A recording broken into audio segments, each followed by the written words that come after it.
All right, third attempt.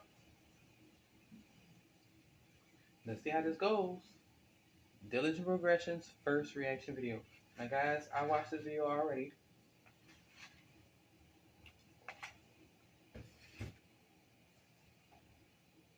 It's actually inspired by a podcast topic that's coming up. But, like I've said a couple times, no matter how many times I watch this video, my reaction's still the same. So, with no further ado, we have trigger warning. Killer Mike says, God is a woman.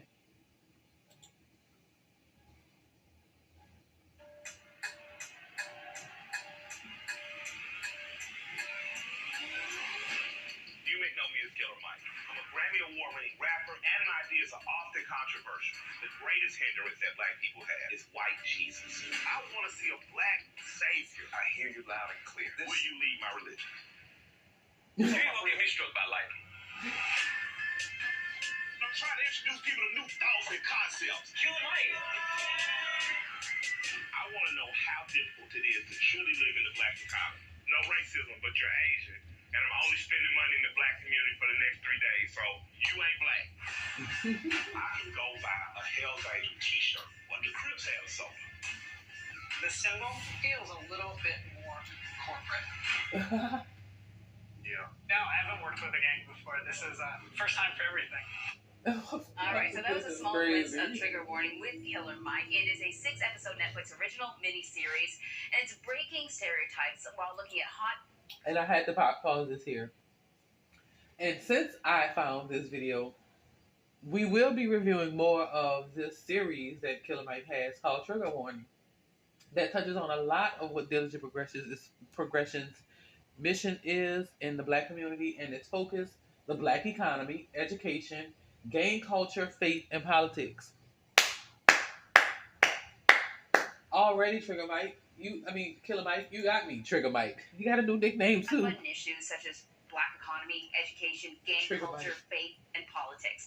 So joining us right now is the host, Michael Render, also known as Killer Mike. He's also, just in case you didn't know, a Grammy Award-winning rapper, activist, and a businessman. So congratulations on the series. Yeah, thank you so much. I think it's Very great. humble. Thank you. So it's called Trigger Warning. Yeah. Right? So what are you trying to trigger in people when they watch this? Well, I mean, you're going to trigger a lot. You're going to trigger discussion is ultimately what I want to trigger. It's easy to poke people about stuff they may be uncomfortable with or not like, right? So you can just figure that out. But it's harder to get people to have civil conversations that involve humor, that involves some laughter, and that involves us being agreeable even when being disagreeable. Yeah, and that's what we talked a little bit before this started. And one of the things that I really like about it is these are uncomfortable conversations. Often they're conversations that we talk about within the black community that we feel like we can't talk about outside without being very, very serious. And this is actually funny. Yeah, well, the conversations are set up almost barbershop style. My wife and I are co-owners of a brand called the Swag Shop, the Shade Watch and Groom Shops. So we have them in Atlanta. We have one at State Farm Arena where the Hawks play. But the most interesting conversations come up between different people in the shops.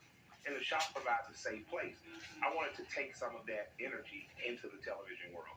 I spent a whole day with a bunch of old people. I got all the fears and misconceptions they get fed through TV media. I accepted. I attempted through individual interaction to counter some of those. Some people it worked, some people I'm sure it didn't.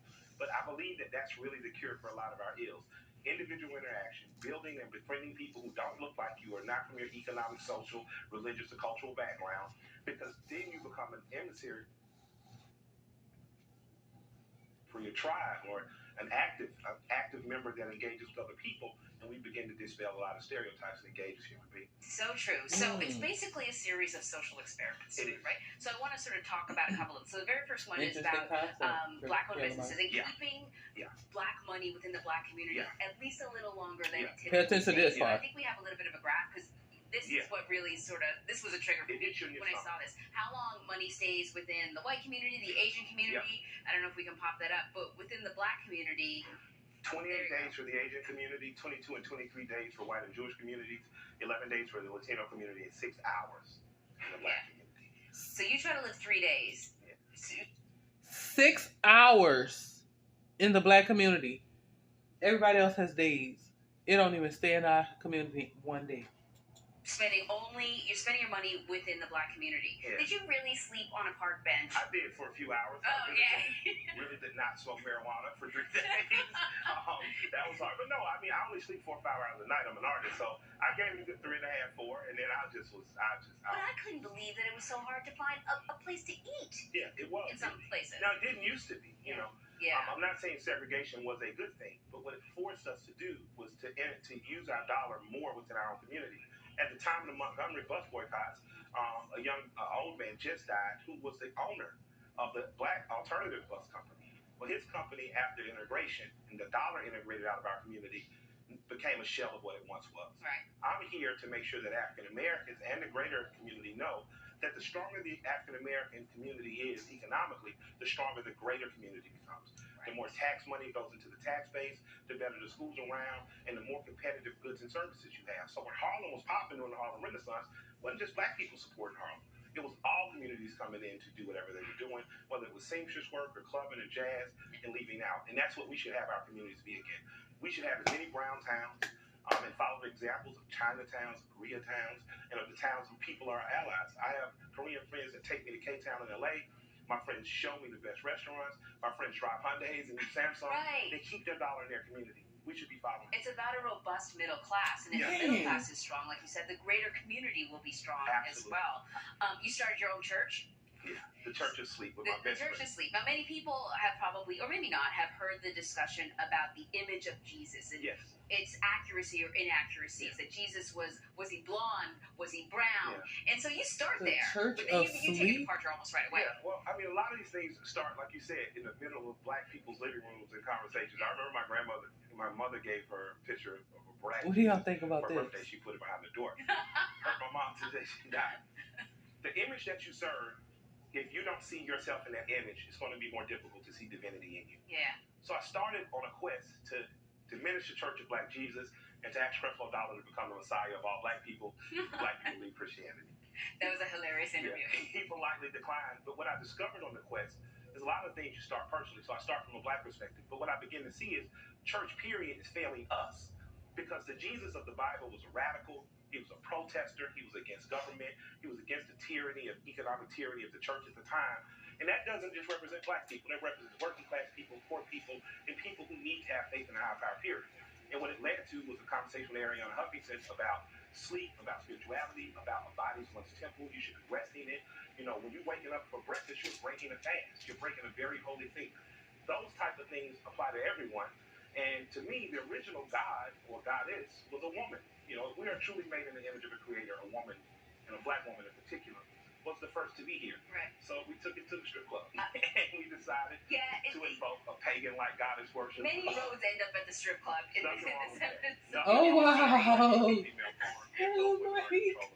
I was surprised at how moved people were. I'm watching this and I'm like, you know, he just made up this religion. Yeah. But it really seemed like they needed it. They needed what you were giving them. Energy is real. And my brother, Sleepy, who we met shooting dice in the bottom I of know the a church Sleepy camp, too. I'm going to take Yeah. a picture of him. he's one of the most morally good people I've ever been around, and that energy is infectious. Right. And there's one woman in particular that said she didn't tired of the adjective strong being in front of black women. She simply wanted to be a black woman. And many black women must feel that way. Many women, period. Women carry in society a burdensome load. You know, I try to make sure I get up in the mornings after hearing her. I try to make sure the first thing I do is clean up our living room, my kitchen. Because my wife is my partner and more the business mind in our marriage. And she goes to bed crunching the numbers at night. She shouldn't have to wake up washing the dishes. So I've taken that responsibility on myself. Did you hear what he said? Hold on, let me run that back. Oh my God, I think this is what made me really. From a black woman. She simply wanted to be a black woman. And many black women must feel that way. Many women, period. Women carry in society a burdensome load. You know, I try to make sure I get up in the mornings after hearing her. I try to make sure the first thing I do is clean up our living room, my kitchen. Because my wife is my partner and more the business mind in our marriage. And she goes to bed crunching the numbers at night. She shouldn't have to wake up washing the dishes. So I've taken that responsibility on myself. And that's just one of the things that I was triggered Well, by. you won me over. Triggered. He triggered me. Before I let you go, and I want to tell people, you know, there's other topics here. You take a look at the difference between how white gangs and black gangs are Yeah, white gang treated in this privilege, yeah. celebrated versus not celebrated. And so But I gotta ask you a politics question. You know, because when you, during the last election, when you threw your support behind Bernie Sanders, it really sort of helped to elevate him, elevate his image. So I gotta ask you, are you interested in backing him again? Should he throw his hat into the ring? Or do you see anybody else that you like so far? I talked to him about 2-3 days ago. He called to thank me for shouting him out on another television show. I mean, if the OG calls, I'll come. You know, that's what you do for the homies. Absolutely. I'll tell you why I came to support him, period. Yeah. Dr. Martin Luther King is a transformative figure and held as a saint in the household I grew up in. His agenda matches the most points of the Poor People's Campaign, the campaign that end war and poverty. So for me, for any politician going forward, I have to put you against what King and nonviolence and what Dr. King left as a legacy and a guidepost for this country. If you match up with that, I'm behind you. And if you don't match up with that, I'm just going to wish you luck. All right. Killer Mike for president, maybe? Right? Killer Mike for president? Michael Render, a.k.a. Killer Mike. Thank you very much. OMG. Such I am pleased with his perspective, the way he spoke, his intellect on the subject matters that he wishes to touch upon. So I can only be expectant on what's to come. Stay tuned for more reaction videos from Diligent Progressions.